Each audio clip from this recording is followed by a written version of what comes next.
Hello everyone, welcome to a online solution. आज की video में बात करने वाले हैं क्लास 10 साइंस का मोस्ट इम्पॉर्टेंट ऑब्जेक्टिव क्वेश्चन। ये दरअसल वीडियो टेस्ट से रिलेटेड है। इसमें इम्पॉर्टेंट ऑब्जेक्टिव तो करवाऊंगा, लेकिन ये दरअसल टेस्ट है, ठीक है। टेस्ट 20 क्वेश्चन मैं आपके लिए लाया हूँ, ठीक है, और देखते हैं कि आप कितना इसमें से सही करते हैं। मेरा चैलेंज है कि आप 18 मतलब 20 जो क्वेश्चन है 20 में से कम 15 से ऊपर सही करना है आपको, 15 से नीचे नहीं जाना है। अब मैं आपको बताता हूँ इसमें किस प्रकार का क्वेश्चन है। क्वेश्चन जैसे कि साइंस का ही है। साइंस का जो जो सब्जेक्ट होता है, जिसमें साइंस में जो 3 सब्जेक्ट होता है, फिजिक्स, केमिस्ट्री और बायोलॉजी, तीनों सब्जेक्ट का सबसे पहला लेसन से मैं छाट कर लाया हूँ 20 क्वेश्चन। बस पहला ही लेसन का सारा है, ठीक है। आप सबके ट्यूशन में ये पहला लेसन समाप्त हो चुका होगा। उम्मीद है कि आप 20 में से 20 सही कर सकते हैं। तो वीडियो को पूरे एंड तक जरूर देखिएगा और पूरा मतलब जान लगा दीजिए कि 20 में से 20 सही करना है तो करना है, ठीक है। तो आइए हम वीडियो को शुरू करते हैं। सबसे पहला सवाल, और उससे पहले अगर आप हमारे वीडियो को लाइक नहीं किए तो लाइक कीजिए, और सब्सक्राइब नहीं किए चैनल को तो सब्सक्राइब कीजिए। ये रहा आपके स्क्रीन पर क्वेश्चन नंबर 1, ठीक है। बहुत ही इजी सवाल है। उम्मीद है कि आप सारे क्वेश्चन को बनाओगे। बहुत इजी सवाल है, ठीक है। तो सबसे पहले आपका प्रकाश का परावर्तन का सबसे पहला सवाल है, और क्वेश्चन नंबर 1 कहता है आपका, प्रकाश संश्लेषण में प्रकाश ऊर्जा रूपांतरित होती है। यानी कि प्रकाश संश्लेषण में जो प्रकाश ऊर्जा रूपांतरित होती है वो किस में होती है? ऑप्शन ए यांत्रिक ऊर्जा में, जल में, रासायनिक ऊर्जा में या ग्लूकोज में। तो यहाँ पर करेक्ट आंसर क्या होगा? मैं आपके लिए सिर्फ 5 सेकंड वेट करूंगा, ठीक है, और 5 सेकंड के अंदर में आपका आंसर हो जाना चाहिए। हो सके तो नीचे कमेंट बॉक्स में दीजिए, नहीं तो आप अपने मन में भी दे सकते हैं, ठीक है। और लेकिन कमेंट बॉक्स में जरूर बताना कि आपका कितना में से कितना सही हुआ। मैं कमेंट चेक करूंगा, और अगर जिसका अच्छा नंबर जाए तो मैं उस पर लाइक भी करूंगा और कमेंट भी करूंगा, ठीक है। तो देखो पहला का जो आंसर क्या होगा, प्रकाश संश्लेषण में प्रकाश ऊर्जा रूपांतरित होती है, तो ऑप्शन हमारा हो जाएगा सही यहाँ पर, ऑप्शन सी, रासायनिक ऊर्जा में, ठीक है। इस क्वेश्चन का सी ऑप्शन हमारा राइट आंसर होगा। इसके बाद देखिए क्वेश्चन नंबर 2। क्वेश्चन नंबर 2 कहता है, इनमें स्वपोषी कौन है? इनमें स्वपोषी कौन है? ऑप्शन देखिए, हरे पौधे, कीट, मछली, और यहाँ पर देखो ऑप्शन डी है, इनमें से सभी। तो देखो स्वपोषी आपको बताना है। इनमें से स्वपोषी जो है सभी हो जाएगा, ठीक है। हरे पौधे, कीट, 1 मिनट, यहाँ पे स्वपोषी ए होगा राइट आंसर, हरे पौधे, ठीक है। इनमें से स्वपोषी कौन है? हरे पौधे। उम्मीद है कि आपका यहाँ पर राइट आंसर क्या होगा, ठीक है।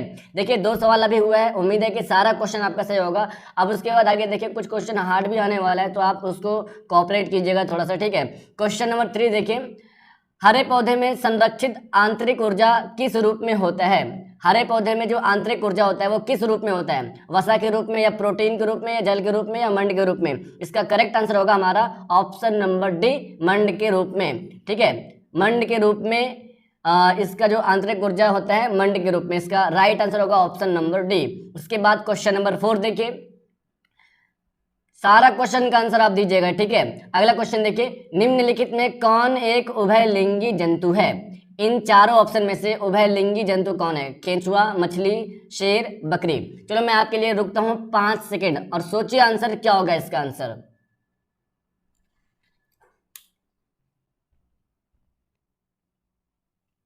ओके देखो, इनमें जो एक उभयलिंगी बता रहा है ना, उभयलिंगी, इनमें एक ही जंतु है जिसका नाम है केंचुआ। यहाँ पर करेक्ट आंसर क्या होगा? ऑप्शन नंबर ए हमारा राइट होगा। इसके बाद आगे देखते हैं क्वेश्चन नंबर 5। क्वेश्चन नंबर 5 कहता है, मछलियों में श्वसन होता है। मछलियों में श्वसन किसके द्वारा होता है? ठीक है, ऑप्शन देखिए, ट्रैकिया के द्वारा, फेफड़े के द्वारा, शरीर की सतह के द्वारा, या गिल्स के द्वारा। तो इसका आंसर बिल्कुल देखते ही मारोगे आप लोग। चलो फिर भी आंसर बताओ इसका, मछलियों में श्वसन होता है किसके द्वारा? ओके, इसका करेक्ट आंसर होगा हमारा ऑप्शन नंबर डी, गिल्स के द्वारा, डी। उसके बाद देखते हैं क्वेश्चन नंबर 6। क्वेश्चन नंबर 6 आपके स्क्रीन पर हाजिर है। क्वेश्चन कहता है, मनुष्य में वृक्क एक तंत्र का भाग है जो संबंधित है। मनुष्य में एक वृक्क है जो कि एक तंत्र का भाग है, और जो रिलेटेड है, जो संबंधित है किससे? पोषण से, श्वसन से, उत्सर्जन से, या परिवहन से। तो 6 का क्या आंसर होगा? जल्दी से कमेंट बॉक्स में बताओ। और अभी हम लोग 6 क्वेश्चन पार करने वाले हैं, और मुझे सब पर भरोसा है कि सब 6 में से 6 सही किए होंगे, ठीक है। गलत मत करना एक भी, ओके। अगर हल्का सा भी कंफ्यूजन हो ना तो देर में आंसर दो, लेकिन सही देना, ओके।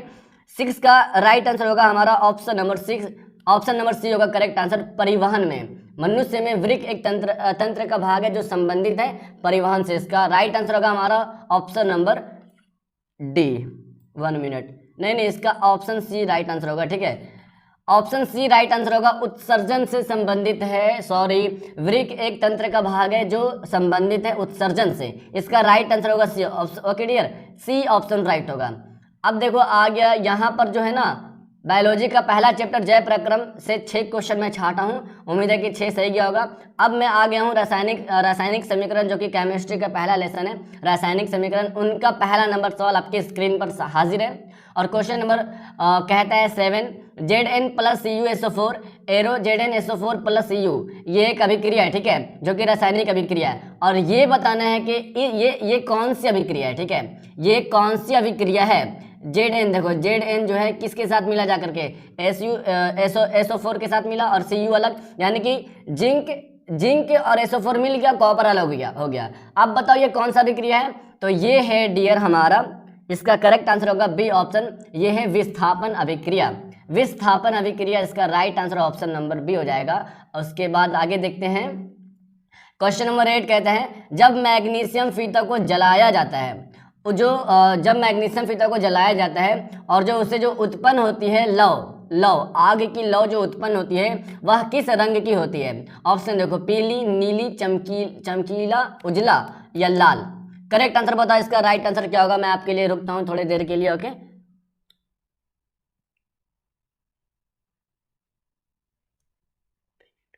ओके, इसका राइट आंसर होगा हमारा ऑप्शन नंबर सी, चमकीला उजला। जब मैग्नीशियम फीता को जलाया जाता है और जो उत्पन्न जो आग होती है उसका जो कलर होता है वो चमकीला उजला होता है। इस क्वेश्चन का करेक्ट आंसर हमारा ऑप्शन नंबर सी हो जाएगा।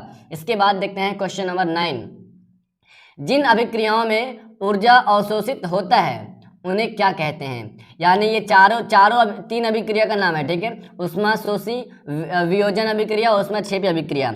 और जिस अभिक्रियाओं में ऊर्जा जो है अवशोषित होती है, अवशोषित का मतलब क्या होता है पता है आपको, अपने तरफ आकर्षित करती है। ठीक है, उन्हें क्या कहते हैं। तो अब देखो यहाँ पर 9 का जो करेक्ट आंसर होगा ऑप्शन नंबर ए होगा, उष्माक्षेपी अभिक्रिया। ठीक है, उष्माक्षेपी अभिक्रिया कहते हैं, यानी कि यहाँ पर हमारा ऑप्शन नंबर ए हमारा राइट हो जाएगा। अब देखो ये बहुत ही इंपॉर्टेंट क्वेश्चन है। क्वेश्चन कहता है संगमरमर का रासायनिक सूत्र, संगमरमर का रासायनिक सूत्र क्या होगा।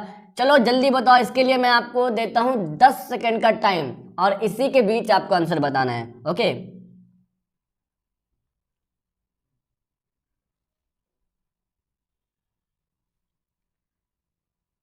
तो यहां पर आपका होता है टाइम खत्म। संगमरमर का रासायनिक सूत्र होता है CaCO3। इस क्वेश्चन का करेक्ट आंसर होगा हमारा ऑप्शन नंबर सी। क्लियर है ना। ओहो, 10 क्वेश्चन पार कर चुके हैं और सबका 10 में से 10 सही गया होगा। ठीक है, मुझे उम्मीद है। अब जिसका 9 या जिसका अगर 2-3 गया होगा सही तो बकलोलवा जाके पढ़ाई करो। ठीक है, उसके लिए बता रहा हूँ। और जिसका 5 से ऊपर गया वो बिल्कुल 1 नंबर है। आगे देखो सवाल, क्वेश्चन आगे कहता है हमारे शरीर में पीएच कितना प्रास के बीच काम करता है, कितना प्रास के बीच जो है क्रिया करता है। तो यहाँ पर ऑप्शन देखो, 6.0 से 6.8, 7.0 से 7.8, 2.1 से 3.8 और 5.1 से 5.8। फटाफट बताओ हमारे शरीर में पीएच प्रास कितने मतलब प्रास जो है वो कितने बीच में जो काम करता है। ठीक है, तो इसका बी ऑप्शन राइट होगा। 7.0 से लेकर के 7.8 प्रास के बीच कार्य करता है हमारे शरीर में पीएच मान। ठीक है, याद रखिएगा। इस क्वेश्चन का हमारा करेक्ट आंसर क्या होगा, ऑप्शन नंबर बी। ओके, चलिए आगे देखते हैं सवाल। 12 नंबर सवाल कहता है किसी भी उदासीन विलयन का पीएच मान क्या होता है। बताओ फटाफट। अच्छा, ये जो है ना, ये केमिस्ट्री का चैप्टर नंबर 2 है, तो मैं भूल गया बताने के लिए। कुछ क्वेश्चन इससे लिया हूं। अगर आप आमले क्षार और लवण चैप्टर पढ़े होंगे तो आंसर दीजिएगा फटाफट। उदासीन विलयन का पीएच मान क्या होता है। देखो इसका करेक्ट आंसर होगा ऑप्शन नंबर बी। उदासीन विलयन का पीएच मान होता है 7। याद रखिएगा। ठीक है, उदासीन विलयन का मान 7 के बराबर होता है, लेकिन 7 भी हो सकता है। ठीक है, याद रखिएगा। उसके बाद अगला देखिए, दांतों को साफ करने के लिए दंत अस्पंजन प्राय होता है। दांतों को साफ करने के लिए दंत अस्पंजन प्राय किसके लिए होता है, क्षारीय, अम्लीय, लवयुक्त, इनमें से कोई नहीं। फटाफट बताओ इसका आंसर क्या होगा, फटाफट बताओ।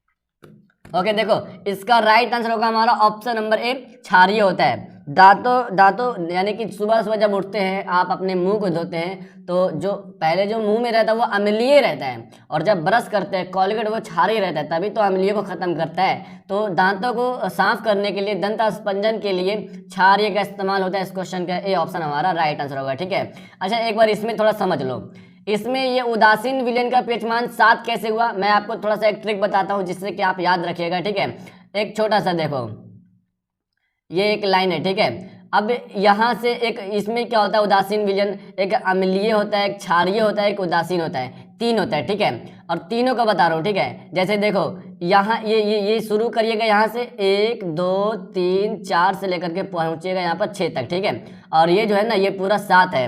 अब 7 से लेकर के यहाँ से बढ़िए 8 9 10 11, यहाँ से बढ़िए पूरा, यहाँ से जितना भी बढ़ सकते हैं आप। ठीक है, जितना भी बढ़ सकते हैं। अब देखिएगा यहाँ पे ये जो अभी पढ़ा हूँ मैं, हम लोग पढ़े हैं कि उदासीन विलयन का पीछमान कितना होता है, 7 के बराबर होता है। और ये जो 7 जो बीच में आता है ना 7 के बराबर, यही कहलाता है उदासीन विलयन। यानी कि 7 हो या 7 के बराबर हो वो उदासीन विलयन कहलाता है। और यहाँ देखो ये जो 7 से नीचे है 6 5 4 3 2, ये सब क्या है 7 से कम है, और जो 7 से कम रहेगा उसको कहेंगे अम्लीय, उसको क्या कहेंगे अम्लीय कहेंगे। ठीक है, और जो 7 से ज़्यादा रहेगा उसको कहेंगे क्या, क्षारीय। तो ध्यान से देख लो, ये फिगर से आप याद कर लोगे। उसके बाद आगे देखते हैं शुद्ध जल का पीएच मान क्या होता है, 6 7 8 9। इसका तो बिल्कुल सही आंसर बताना चाहिए आप लोग का, शुद्ध जल का पीएच मान होता है 7। इस क्वेश्चन का बी ऑप्शन हमारा राइट आंसर होगा। अगला क्वेश्चन देखिए, अवतल दर्पण की फोकस दूरी उसकी वक्रता त्रिज्या की होती है। अवतल दर्पण की फोकस दूरी उसकी वक्रता त्रिज्या की क्या होती है, इसका आंसर बताओ। ऑप्शन ए दोगुनी, चौगुनी, दुगुनी और आधी, चौथाई और बराबर। बताओ इसका आंसर क्या होगा।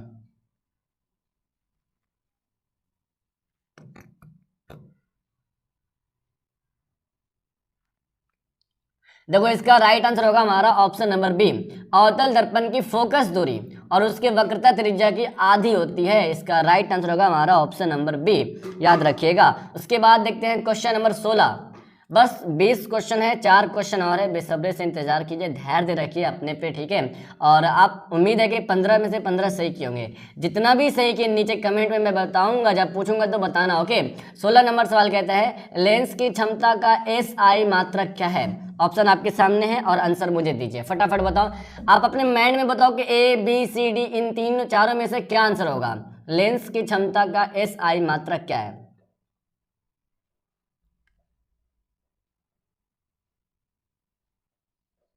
ओके, तो इसका करेक्ट आंसर होगा ऑप्शन सी, m पे पावर -1। ठीक है, इसका राइट आंसर होगा हमारा, m को एक्चुअली में इसको मीटर से दर्शाते हैं। ठीक है, तो यहाँ पर हमारा क्या होगा, m पे पावर -1 लेंस की क्षमता का SI मात्रक है। इस क्वेश्चन का सी ऑप्शन हमारा राइट होगा। उसके बाद बढ़ते हैं हम लोग क्वेश्चन नंबर 17।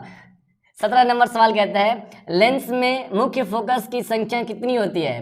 लेंस में मुख्य फोकस की संख्या है। ठीक है, फोकस ऑप्शन देखो 2 1 3 और इनमें से कोई नहीं। लेंस में मुख्य फोकस की संख्या, तो यहाँ पर लेंस में मुख्य फोकस की संख्या होती है 2।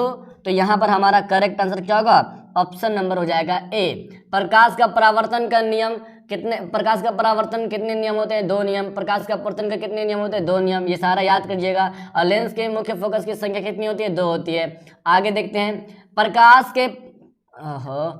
प्रकाश परावर्तन के नियम से निर्धारित होती है। परावर्तन के नियम से निर्धारित होती है, मतलब परावर्तन किसे कहते हैं वो दे रहा। ऑप्शन ए देखो, आपतन कोण बराबर परावर्तन कोण, परावर्तन कोण बराबर अपवर्तन कोण, आपतन कोण बराबर विचलन कोण, इनमें से कोई नहीं। ठीक है, अब देखिए परावर्तन कोण के मतलब परावर्तन कोण, इसका आंसर क्या होगा ये बताओ। 18 का करेक्ट आंसर होगा हमारा ऑप्शन नंबर ए, आपतन कोण बराबर परावर्तन कोण। यही निर्धारित करते हैं प्रकाश के नियम। ठीक है, इस क्वेश्चन का हमारा ए ऑप्शन राइट हो जाएगा। इसके बाद आगे देखते हैं, समतल दर्पण द्वारा बना प्रतिबिंब होता है। समतल दर्पण के द्वारा बना प्रतिबिंब कैसा होता है, वास्तविक, काल्पनिक, दोनों, इनमें से कोई नहीं। तो देखो इसका आंसर क्या होगा, फटाफट बताओ। 20 सवाल पहुंचने वाले हैं, देर मत कीजिएगा। समतल दर्पण के द्वारा बना प्रतिबिंब हमेशा क्या होता है, काल्पनिक होता है। इस क्वेश्चन का हमारा बी ऑप्शन राइट हो जाएगा। उसके बाद आगे देखते हैं, फोटोग्राफी कैमरा का अभिदृश्य होता है। फोटोग्राफिक कैमरा का अभिदृश्य कैसा होता है? उत्तल लेंस, अवतल लेंस, उत्तल दर्पण और अवतल दर्पण। बताओ। और ये लास्ट क्वेश्चन है, आंसर सही आना चाहिए। मतलब फोटोग्राफी में जो लेंस लगता है, लेंस भी लगता है ना, तो इसमें कौन सा लेंस लगता है ये आपको ध्यान से बता रहा है, ठीक है। तो इसमें लगता है उत्तल लेंस। इसका राइट आंसर होगा हमारा ऑप्शन नंबर ए, याद रखिएगा।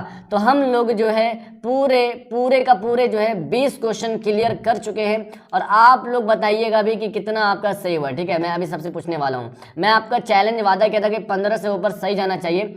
कुछ ज़्यादा हार्ड क्वेश्चन नहीं था, बिल्कुल ईजी था। मैं बोला था कि देखते हैं कि आप कितना सही करते हो, कितना सही किए हो 20 में से, वो नीचे कमेंट में ज़रूर बताना। और वीडियो कैसी लगी वो भी नीचे कमेंट में बताना, सब बताना, ठीक है। ओके, मैं मिलता हूँ आपसे नेक्स्ट वीडियो में। That's all, bye.